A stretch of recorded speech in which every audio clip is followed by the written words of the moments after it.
ચાલીને એકલા તો બહુ દૂર નહીં જવાતું, કોઈ સાથે નહીં હોતું એટલે.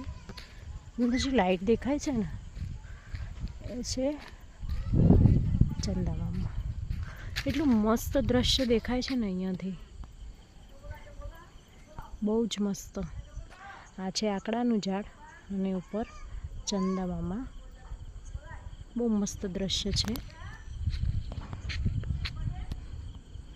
બધાએ જોયું જ હોય, પણ મને આજે એવું લાગ્યું કે વિડીયો બનાવું, તો મેં ચંદામામા પર વિડીયો બનાવ્યો છે. બહુ મસ્ત ચંદામામા.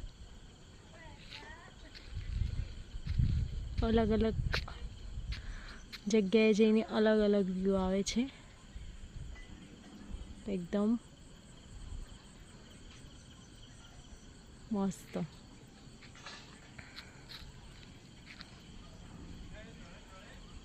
અહીંયાથી કરીએ તો એકદમ અલગ વ્યૂ લાગે છે.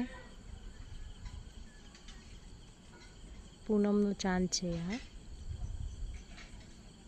એટલી બધા જોતા જ હોય, બટ મને એવું લાગ્યું કે હું વિડીયો બનાવું.